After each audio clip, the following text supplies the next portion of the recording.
So it's very vital that we have this communication before and after a project, simply because, of course, on the planning phase, the more time you have to collaborate with a customer, will work out some of the kinks and some of the issues that would come up during the count, as opposed to before, where we can work through it and not have to, maybe fumble through it as we go along in the count. So it's very important that we have that planning phase at the beginning. So communicating on all aspects will help the count flow a lot better. On the tail end, we also want to be able to provide them feedback on the things that we saw, what went well, what were opportunities for growth or change, to be able to provide them with, again, that knowledge of when they have to count themselves, when they have to do a cycle count, they'll have some of those tricks of the trade that we currently have. But also give them the platform to give us some feedback. We're always welcome to the feedback of our customers, because they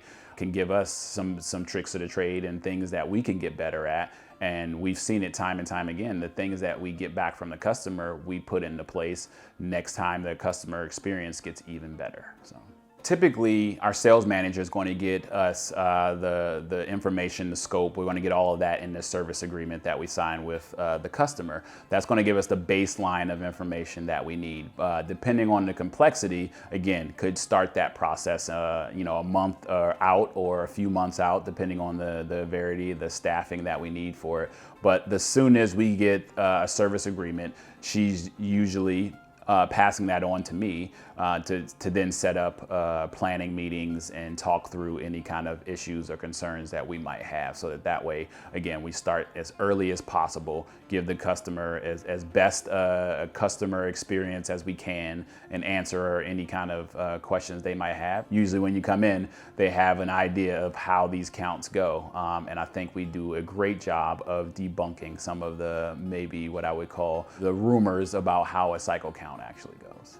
Another vital step that we take to help the customer and help ourselves to communicate and walk through any kind of issues or concerns that were going on during the count. That phase, we usually have two phases that we go through in terms of the post communication. So that's an internal debrief with our team, varying from 5 team members or on up to 20 different team members.